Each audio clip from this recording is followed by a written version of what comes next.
Team Forecast with meteorologist Alex Noel.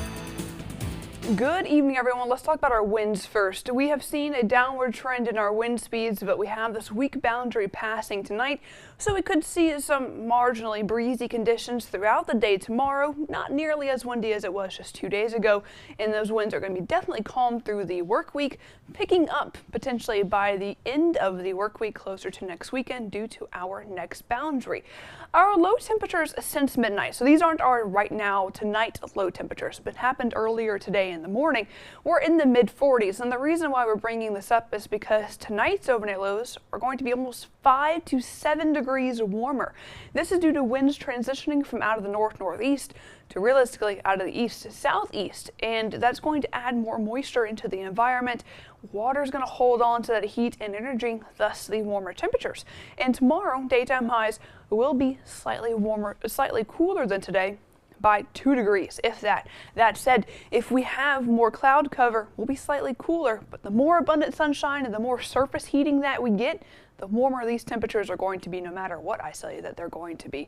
And through the next 6 to 10 days, we will see a warm up, potentially even into lower 80s by the later half of this upcoming work week, unfortunately. And this is coupled with very dry conditions. I would not be surprised to see some burn bans come back into effect and even fire weather come into play across Texas and areas further off west. And with the lack of rainfall, the breezy conditions, and in general the warmer conditions, it doesn't much feel like fall. Speaking of our drought monitor, we do have an increase of moderate dry conditions, and that's mostly for the Atchafalaya Basin. Here in the Baton Rouge Metro, we are normal to dry, and then further off towards the east, that abnormal dry to moderately dry conditions are starting to creep back in. So my advice to you is, if you don't have to burn anything, don't burn anything.